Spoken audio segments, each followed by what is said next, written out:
अस्सलामुअलैकुम, आप देख रहे हैं समा। मैं हूं फवाद ज़ैदी। मैं हूं महक असलम। बुलेटिन का बाकायदा आगाज करते हैं। भारतीय फौज की जानिब से एक मरतबा फिर जंगबंदी मुआहदे की खिलाफ वर्जी की गई। भारतीय फौज ने लाइन ऑफ कंट्रोल के कोट कोटीरा सेक्टर पर बिला इश्तियाल फायरिंग की, जिससे नाइक दिल फराज शहीद हो गए। पाक फौज ने दुश्मन को मुंह तोड़ जवाब दिया है। भारतीय फौज की जानिब से एक मरतबा फिर जंगबंदी मुआहदे की खिलाफ वर्जी की गई है। भारतीय फौज ने लाइन ऑफ कंट्रोल के कोट कोटीरा सेक्टर पर बिला इश्तियाल फायरिंग की है, जिससे नाइक दिल फराज शहीद हो गए हैं। और ऐसे में पाक फौज ने दुश्मन को मुंह तोड़ भी जवाब दिया है। समा के नुमाइंदे उस्मान खान हमारे साथ मौजूद हैं। उस्मान खान, अफसोसनाक खबर है, क्या बताया गया है ISPR की जानिब से? जी बिल्कुल, भारतीय फौज की जानिब से एक बार फिर जंगबंदी मुआहदे की खिलाफ वर्जी की गई है और भारतीय फौज की जानिब से इस बार लाइन ऑफ कंट्रोल पर कोट कोटेरा सेक्टर है, जहां पर बिला इश्तियाल फायरिंग को निशाना बनाया गया है। भारतीय फायरिंग से नाइक दिल फराज हैं जो कि जाम शहादत नोश कर गए हैं और ISPR के मुताबिक 34 साल गाँव पंचकोट से है। जी, बहुत शुक्रिया आपका उस्मान खान। एक और अफसोसनाक खबर है। कराची से हैदराबाद M9 मोटरवे पर मुसाफिर वैन को हादसा पेश आया है, जिसके बाद वैन में आग भड़क उठी। वाक़े में 13 मुसाफिर जाँ बहक जबकि 7 ज़ख्मी हुए। ऐनी शाहिद के मुताबिक वैन के आगे वाली कार का दरवाज़ा टूट कर गिरा। ड्राइवर ने बचने की कोशिश की, लेकिन तेज़ रफ्तार वैन कलाबाजियाँ खाती हुई कच्चे में जा गिरी और शोले भी बुलंद हो गए। वजीर आला और वजीर ट्रांसपोर्ट सिंध ने वाक़े का नोटिस लेते हुए रिपोर्ट तलब कर ली है। अहमद रहमान खान की रिपोर्ट में जानिए। M9 मोटरवे पर खौफनाक हादसा। हैदराबाद से कराची आने वाली सड़क पर चलती कार का दरवाजा अचानक गिरा तो पीछे आने वाली बदनसीब मुसाफिर वैन के ड्राइवर ने बचने की कोशिश की। इसी दौरान तेज रफ्तार वैन बेकाबू हुई और कलाबाजियां खाती हुई कच्चे में जा गिरी, जिसके बाद आग भड़क उठी।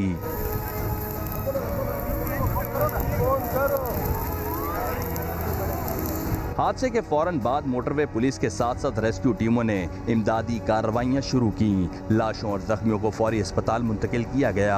हादसा कैसे पेश आया, वाक़े में बच जाने वाले मुसाफिर शाहरुख ने सब बताया। कार जा रही थी, कार का कोई गेट गिर गया, पता अल्टो थी, पता कौन सी, मुझे याद नहीं। उसका गेट गिरा तो उससे हाईएस्ट अनबैलेंस हुई।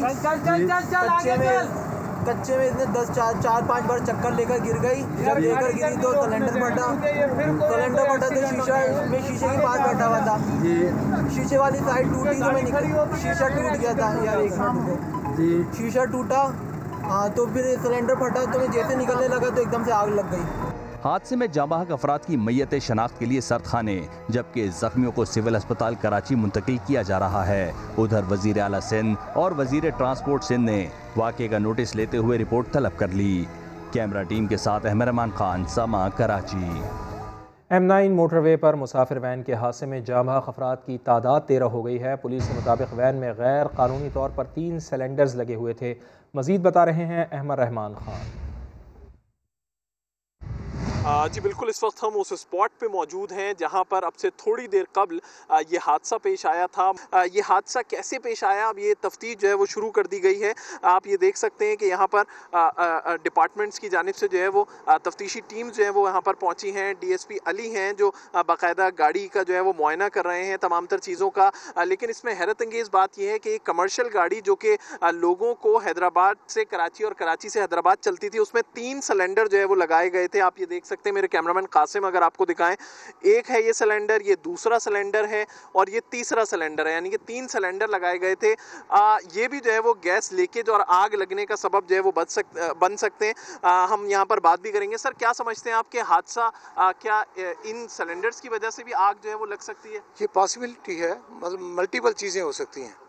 इसका पेट्रोल टैंक देख रहे हैं कि कहीं इसके साथ कहीं कन्वर्जन पे तो नहीं हुआ। नंबर 3, ये जो तीनों सिलेंडर्स इसमें लगे हुए हैं, इलीगल लगे हुए हैं, गैर कानूनी तौर पर लगे हुए हैं। जी बिल्कुल, ह्यूमन एरर इस हवाले से है कि ड्राइवर ने रफ्तार हल्की नहीं की। अगर आगे चलने वाली गाड़ी का दरवाज़ा या फिर कोई और चीज़ गिरी थी और इनको उस चीज़ से बचना था, तो अगर रफ्तार धीमी होती तो ये ब्रेक लगा सकते थे। लेकिन रफ्तार इतनी ज़्यादा थी कि ड्राइवर ने गाड़ी जो है वो नीचे उतारी है और नीचे उतारने के सबब वो कई कलाबाजियाँ खाई हैं उसने, जिसके बाद इस गाड़ी में आग लगी है। 13 अफराद ये बताया जाता है कि इस वाक़े में जाँ बहक, जबकि 7 अफराद ज़ख्मी हैं जिन्हें अस्पताल मुंतकिल किया गया है। जी ठीक अहमद, आपका शुक्रिया। गाड़ियों के फिटनेस का कोई कानून नहीं बनाया गया, मोटरवे के फिटनेस निज़ाम में भी खराबी है।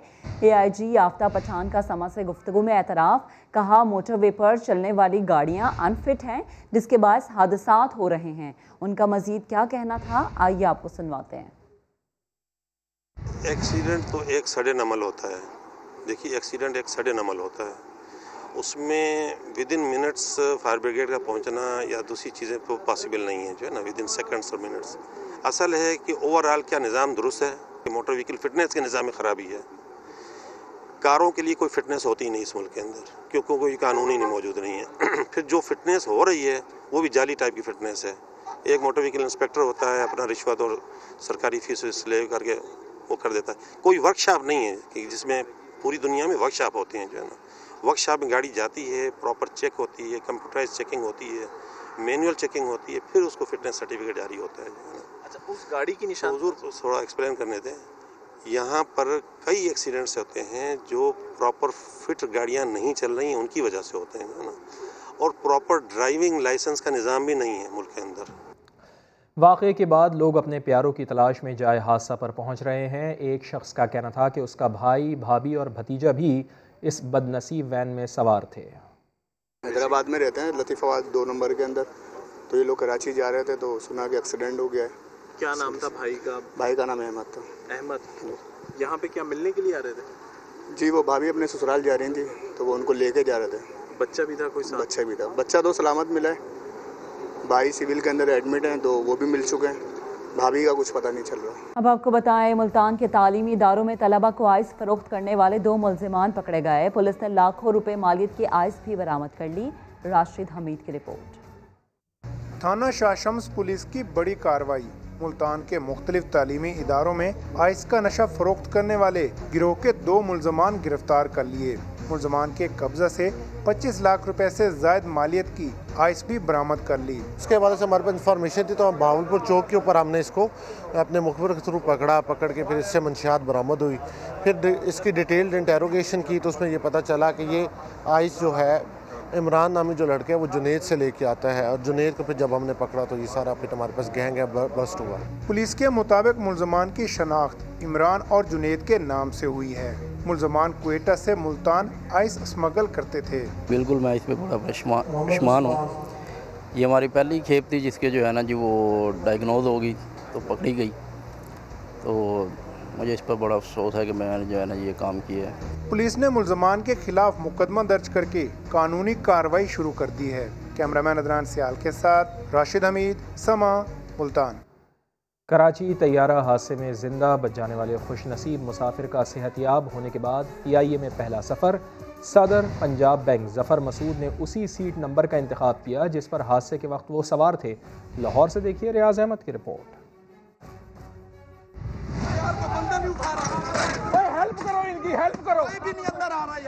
अज़्मो हिम्मत की मिसाल, PIA तैयारा हादसा का खुशनसीब मुसाफिर सदर पंजाब बैंक ज़फ़र मसूद ने सेहतियाब होने के बाद पहला हवाई सफर किया तो एक बार फिर PIA का इंतखाब किया। कराची एयरपोर्ट पर उन्हें खुसूसी प्रोटोकॉल के साथ रुखसत किया गया।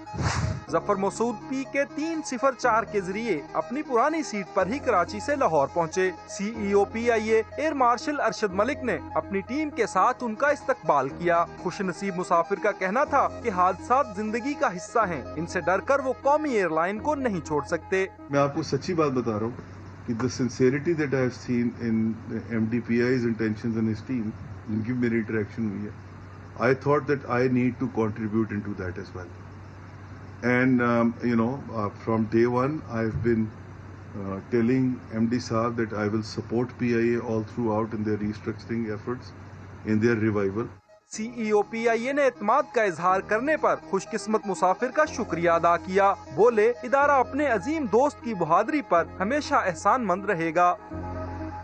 आगे बढ़ते हैं। खातून MNA को हिरासा करने का मामला या फिर डकैती। फैसलाबाद में लीगी रहनुमा तलाल चौधरी पर हमला किसने किया, क्यों किया, गुत्थी अभी तक सुलझ नहीं सकी। वाक़े के बाद की वीडियो सामने आ गई।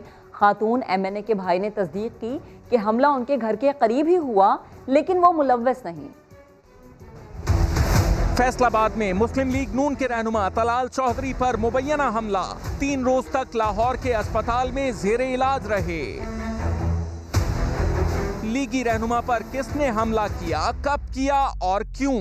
सोशल मीडिया पर तूफान खड़ा हो गया, भांत भांत की बोलियां बोली जाने लगी। मामला 3 दिन तक दबा रहा।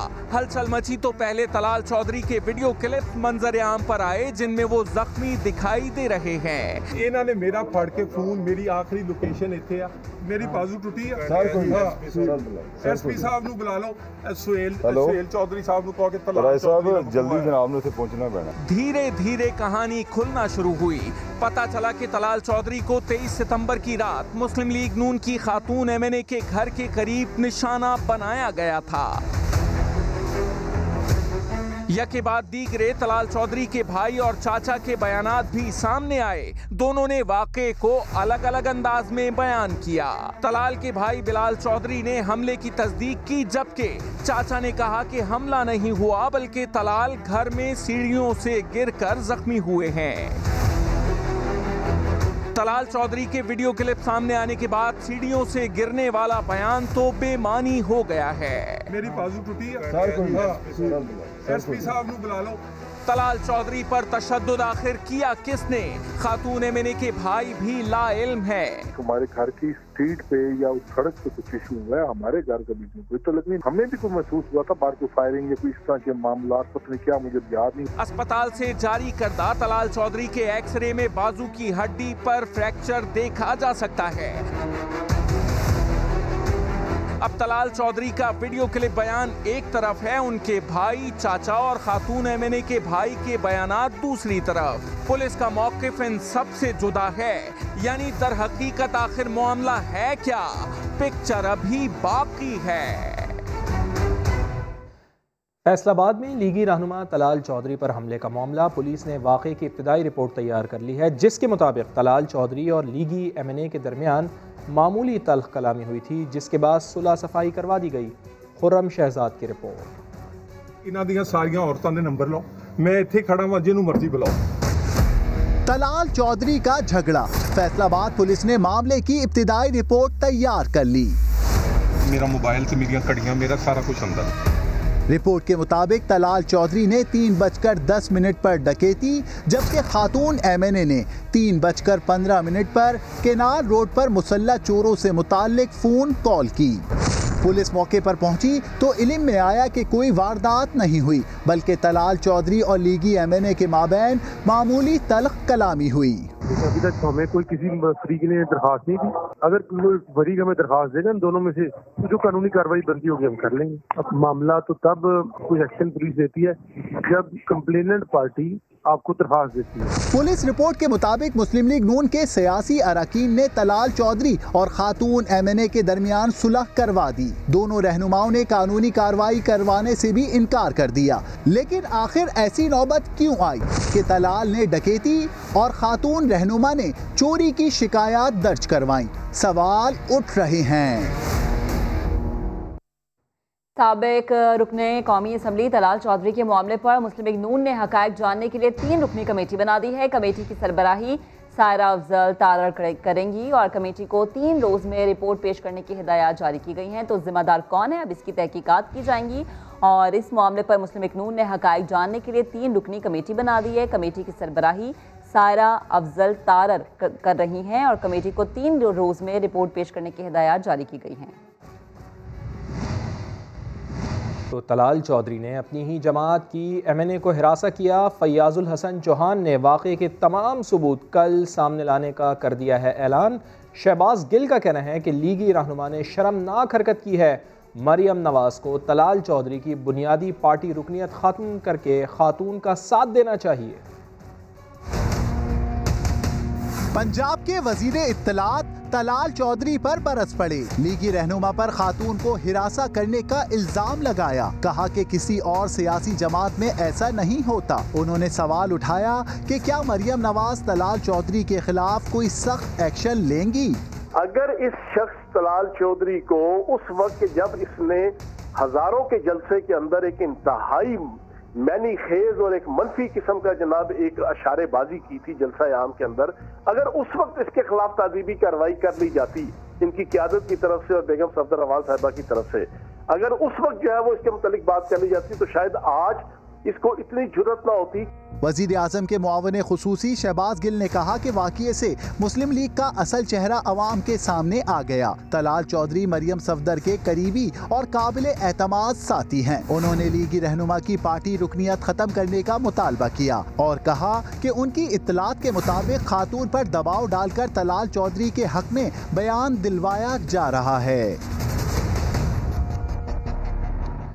फैसलाबाद के कचहरी चौक पर ज़िला इंतज़ामिया की जानिब से रात गए तजावुज़ात के खिलाफ ऑपरेशन किया जा रहा है। ऑपरेशन के दौरान सैकड़ों गैर कानूनी दुकानों को गिराया जा रहा है।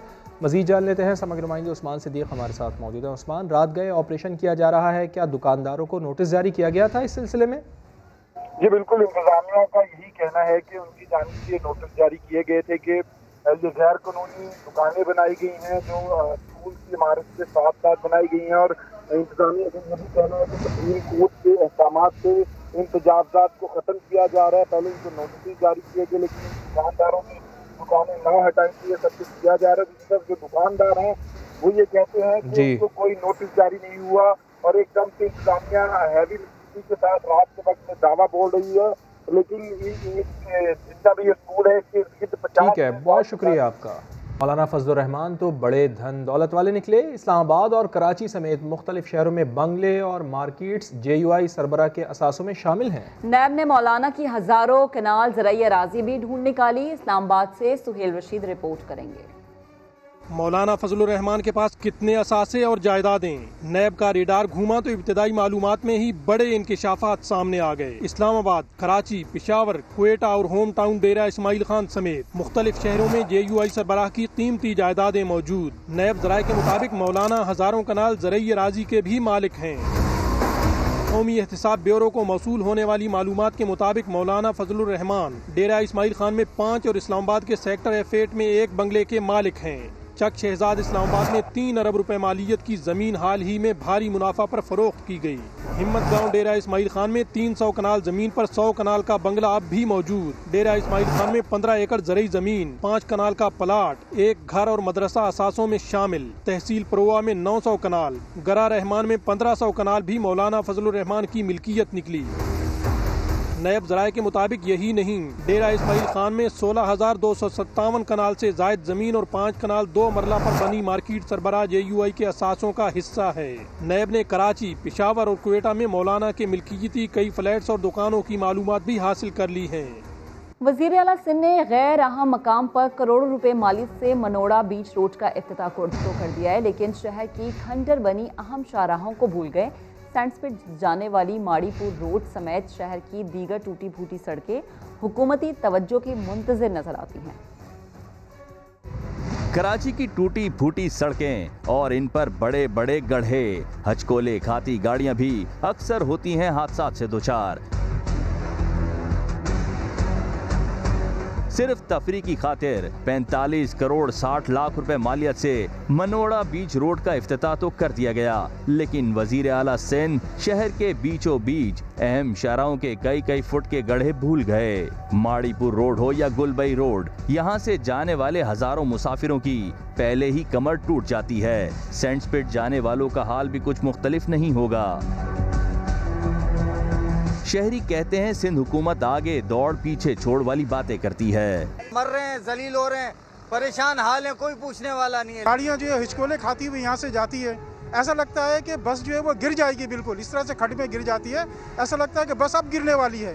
ये शाहरा ही नहीं बल्कि शेरशाह हो, गोलीमार, लियाकताबाद या फिर नाज़माबाद समेत दीगर इलाकों की सड़कें सब तबाही के मनाजिर पेश कर रही हैं। शहरी कहते हैं सिंध हुकूमत नई सड़कें तामीर करने के बजाय पहले खंडर बनी सड़कों की मरम्मत करे। जहां कभी कभी कोई जाता है वहां करोड़ों की सड़क बना दी गई। कराची की दीगर सड़कें कब बनेंगी? समा के सवाल पर PP रहनुमा तैमूर तालपुर ने 3 साल का वक्त दे दिया। कहते हैं 3 साल में शहर का नक्शा ही बदल देंगे।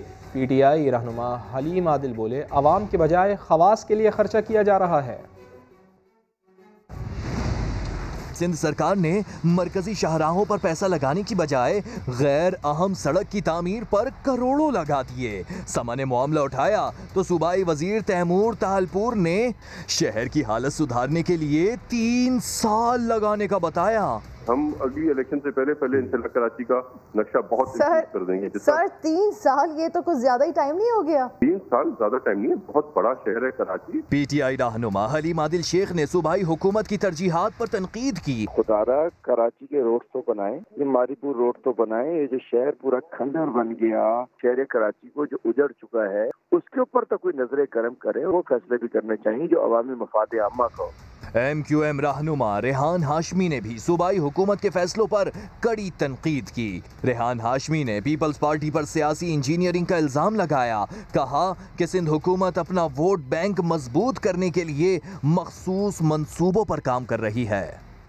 लंबे अरसे बाद सिंध के स्कूल पीर से खुलेंगे। बच्चों ने नए बस्तों और कॉपियों की फरमाइश तो कर दी, 9वीं और 10वीं जमात की चंद किताबें ना मिलने पर तलबा परेशान हैं। सलमान अहमद रिपोर्ट करेंगे। कई महीनों से ऑनलाइन क्लासेस हो रही थी, अभी स्कूल खुलेंगे, पढ़ाई अच्छी होगी, मज़ा आएगा, दोस्त से मिलेंगे। कोरोना ने भी क्या तारीख रकम की। एक वक्त था जब स्कूल के नाम पर बच्चों का मुंह बन जाता था, लेकिन कोविड की वजह से 6 माह के तवील वक्फे के बाद अब बच्चों की स्कूल के लिए तड़प ही निराली है। खुशी इतनी कि नए बस्ते और कॉपीज खरीदने बाजार का रुख कर लिया, लेकिन वालिदैन अब भी कोरोना की वजह से फिक्रमंद हैं। बच्चों की जानों से क्यों खेल रहे हैं? स्कूल नहीं खोलना चाहिए। मेरे हिसाब से अगर 1 साल बच्चों का ज़ाया भी होता है तो उसमें मेरे ख्याल से कोई वो नहीं है। ज़िंदगी खैर रही तो बच्चे पढ़ते रहेंगे। दूसरी तरफ 9वीं और 10वीं की कुछ किताबें न मिलने पर वालिदैन परेशान हैं। हद तो ये है कि रियाजी की किताब मौजूद है, लेकिन पब्लिशर्स ने ज़्यादा डिमांड की वजह से फ़रोख्त बंद कर रखी है। हम अगर एक मखसूस बंदे को सारी किताब दे देंगे तो वो उसको ब्लैक करेगा, तो इसी हिसाब से हम सारी किताबें हर जगह बराबर डिस्ट्रीब्यूट करते हैं। मैट्रिक का मैथ है वो शॉर्ट है, 9 का मैथ है वो शॉर्ट है, बस 10-10, 15-15 किताब देते हैं, बोलते हैं और नहीं है, प्रिंट हो रही है। पीर से स्कूल खुलने पर बच्चे खुश तो हैं, लेकिन किताबें नायाब होने पर महकमा तालीम सिंध ने अब तक कोई नोटिस नहीं लिया। किताबों की अदम दस्तयाबी कर पब्लिशर्स हों या दुकानदार, खमियाजा तलबा को ही भुगतना पड़ रहा है। कैमरामैन राशिद इशरत के साथ सलमान अहमद, समा, कराची। स्कूल मालिकान को फीसों की फ़िक्र या फिर वालिदैन से हमदर्दी। कराची प्रेस क्लब पर शहर की तीनों बड़ी स्कूल्स मालिकान की एसोसिएशंस ने अहम ऐलान कर दिया है। वो ऐलान था क्या, जानते हैं मुदस्सिर नज़ीर की इस रिपोर्ट में। स्कूल खुलने की खुशी या फीस ना मिलने की फिक्र। कराची भर की स्कूल्स एसोसिएशंस एक पेज पर कोरोना मुतासरीन को रिलीफ देने के लिए स्कूल एसोसिएशन ने बड़ा ऐलान कर दिया। कहा वबा से जाँ बहक अफराद के बच्चों को मैट्रिक तक मुफ्त तालीम दी जाएगी, मुस्तहिकीन की फीस भी एक साथ में ली जाएगी। जिन बच्चों के वालिद कोविड-19 की वजह से इंतकाल कर गए हैं, वो तमाम बच्चे फ्री शिप पे रहेंगे टिल मैट्रिक तक। जिन पेरेंट्स के 7 महीने के ड्यूज बाकी हैं, वो अपने मुतालिका स्कूल में जाएं और वो मुतालिका स्कूल उनको आसान अक़सात में इन फीसों को उनसे लेगा। स्कूल मालिकान ने सब मीठा मीठा तो बोल दिया, अब थोड़ा कड़वा कड़वा भी सुने। एडमिशन पॉलिसी के अंदर ये हम वाज़े अहकाम देना चाह रहे हैं कि टीसी जो होती है, ट्रांसफ़र सर्टिफिकेट या स्कूल लीविंग सर्टिफिकेट, वो भी कंपलसरी होगा स्कूल के लिए कि वो एक्सेप्ट भी करे और वालिदैन जब दूसरे स्कूल जाएं तो वो साथ लेकर भी जाएं। उसके बगैर जो है वो एडमिशन्स नहीं दिए जाएंगे। स्कूल मालिकान ने कोरोना वायरस से मुतालिक हुकूमती SOPs पर अमल दरामद करने की यकीन दहानी भी करवाई। साथ उम्मीद जाहिर की कि वालिदैन भी SOPs पर अमल करेंगे। कैमरामैन मरगूब हुसैन के साथ मुदस्सिर नज़ीर, समा, कराची। और लियारी संगोलेन में कोच इम्माद फुटबॉल अकेडमी का इफ्तिताह कर दिया गया। बॉयज़ और गर्ल्स टीमों के दरमियान मैच भी खेला गया।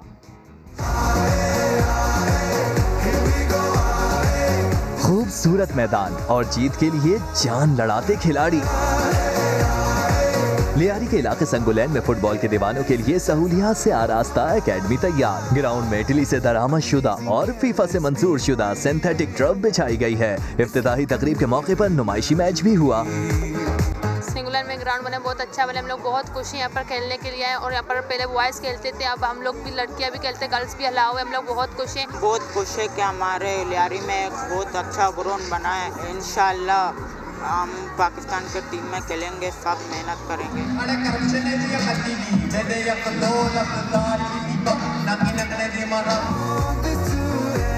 तकरीब के मेहमान खुसूसी DMC साउथ के साबिक चेयरमैन मलिक फयाज का कहना था कि अकेडमी के आगाज से इलाके के नौजवानों को सलाहियतों के इजहार का एक और प्लेटफॉर्म मिल गया। ये बहुत ज़्यादा फ़ायदेमंद होगा हमारे बच्चों के लिए, हमारे प्लेयर्स के लिए। उनका कॉन्फिडेंस लेवल मैं समझता हूँ बहुत हाई होगा, उनका मोरल हाई होगा। उनको एक अच्छे ग्राउंड में इस तरह के एटमॉस्फेयर में वो खेलेंगे। प्रोजेक्ट की तकमील पर 3 करोड़ रुपए की लागत आई है। न्यूज़ स्टूडियो से अब तक के लिए इतना ही। एक ब्रेक के बाद हाजिर होंगे हेडलाइंस के साथ। आप देखते रहिए समा।